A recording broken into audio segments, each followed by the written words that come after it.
৫৫ পদাতিক ডিভিশনের আয়োজনে রাজবাড়ী জেলার কালুখালীতে সামরিক প্রশিক্ষণ এলাকায় সেনাবাহিনীর ম্যানুভার মহড়া হবার কথা ছিল, কিন্তু প্রতিকূল আবহাওয়ার কারণে মহড়াটি আজ হচ্ছে না।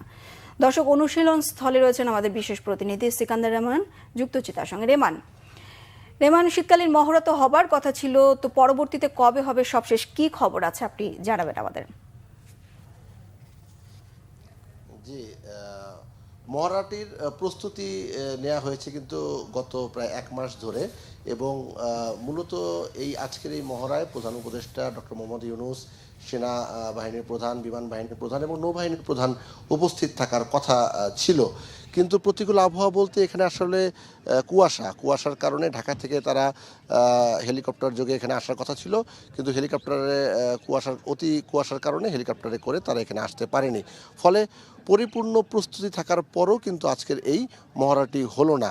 ঢাকা থেকে গণমাধ্যম কর্মীরা আমরা এখানে এসেছি। এছাড়া যশোর এরিয়ার তত্ত্বাবধানে যেহেতু এটি হচ্ছে, সেখান থেকেও কিন্তু সেনাবাহিনীর সদস্যরা, বিভিন্ন পর্যায়ের অফিসাররা কিন্তু এই মহড়ায় যোগ দিয়েছিলেন। কিন্তু এখন জানিয়ে দেওয়া হয়েছে, যেটি আপনি প্রশ্ন করলেন যে কবে নাগাদ এটি হতে পারে, সম্ভাব্য 5 জানুয়ারি অথবা 9 জানুয়ারি, দুটি তারিখ আমাদেরকে এখন পর্যন্ত জানিয়েছে।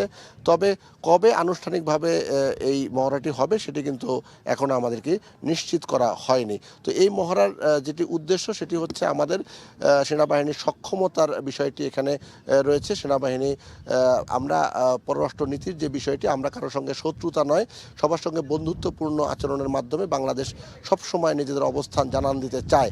তবে কোনো শত্রুপক্ষ যদি বাংলাদেশকে আক্রমণ করতে আসে কিংবা কোনো ধরনের হুমকি হামলার অবস্থা তৈরি হয়, সেক্ষেত্রে সশস্ত্র বাহিনী এখানে সদা প্রস্তুত রয়েছে।